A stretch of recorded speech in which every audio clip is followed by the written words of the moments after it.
SMT Nation, we back. Nation, it's kind of starting to get to the point where we have to start projecting Dish. I know a lot of people are looking at Dish Wireless as kind of like, when are they going to sell? That's really what some people are saying. It's just a matter of time till they fail. It's a matter of time until they sell out. Some other bigger company buys them or they liquidate assets or whatever. I'm telling you guys right now, that is not what Dish is planning on. Regardless of what the sentiment is of some folks out there, even analysts are starting to do their projections. So let's see what the future may hold for Dish, and then comment at any point in the video what you agree or disagree with, and of course, provide your rationale. The reasoning is important. All right, link for the article will be provided in the description box. And there are ways to support the SMT YouTube channel. If you want to show your appreciation for all the content here, the live streams, the commentary videos, the speed testing, the reviews, support us by buying us a coffee or become a YouTube member, get perks and benefits. And of course, you could be a Patreon supporter and get all types of goodies as well.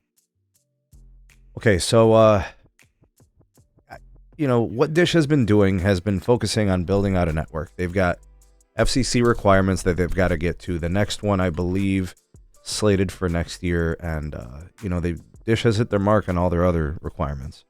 So far, so good. They've been focusing on retail. They've been focusing on their postpaid expansion with Boost Infinite. I think they're trying to get more and more of their customers on their own network, their native network. That's going to reduce their operational costs.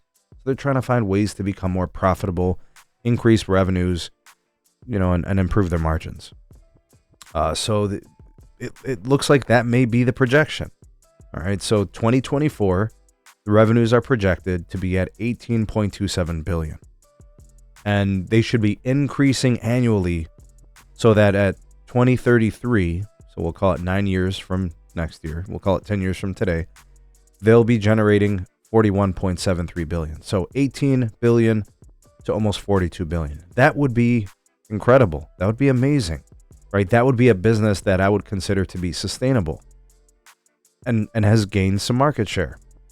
So analysts over at TD Cowen have stated that they are projecting Q3 wireless subscriber net adds, right? So that would be the reporting quarter, which for Dish, I'm assuming would be at the end of October, early November. They're expecting it to be plus 33,000 for Dish. All right, now that's basically the Boost Infinite business. This is off the back of Dish finally selling Boost Infinite through, an actual retail channel like Amazon, right? That's what it would take. And 33,000 is not a lot, but it is better than losing customers, right? That has been the problem at Boost Mobile as opposed to Boost Infinite. We'll see if the Q4 numbers then improve, and then we can kind of project 2024, what that's going to look like. We do know now that, having an iPhone deal and having access to the iPhone as a supported device officially, Dish says it's a game changer. And I agree, for them it is. They have a $60 a month plan that gives you the latest iPhone 15 Pro model, right? And gets you on a month of service. So $60 a month. Now, what that's going to do, because you're subsidizing an iPhone up front, that's going to raise the customer acquisition cost for Dish. So I talked to Moose about this. He agrees it's going to get very expensive for Dish to acquire the customer. The payout's going to be after the second year of service. Right, you're basically paying for the phone on the first year and some change. Right, we'll call it 18 or 20 months. Especially on $1,000. So the next 12 to 14 months are where you can generate some of that profit. So you got to get to that point. All right, now when it comes to MVNO cost, right, they're activating customers, through T-Mobile. They're activating customers through AT&T.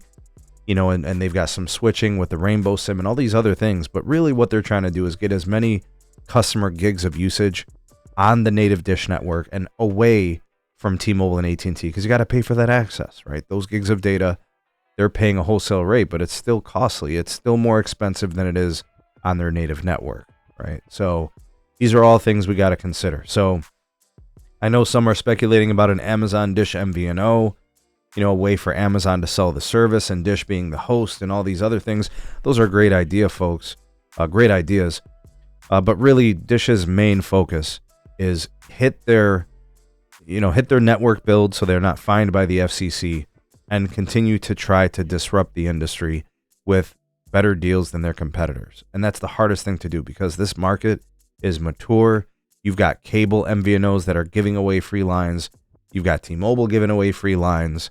You know, the switcher pool has gotten kind of skimpy, you know, and prepaid, you know, the customers are very cost sensitive. So trying to create a plan that's, you know, profitable and has good margins is difficult to do. And the economics of today are harder than they've ever been, you know, arguably for like the last 7-8 years, right? We had zero rates for multiple years. Not anymore, you know, and cost of doing business is as expensive as it ever could be. Now, this is on Dish. They took forever to get their business going in wireless.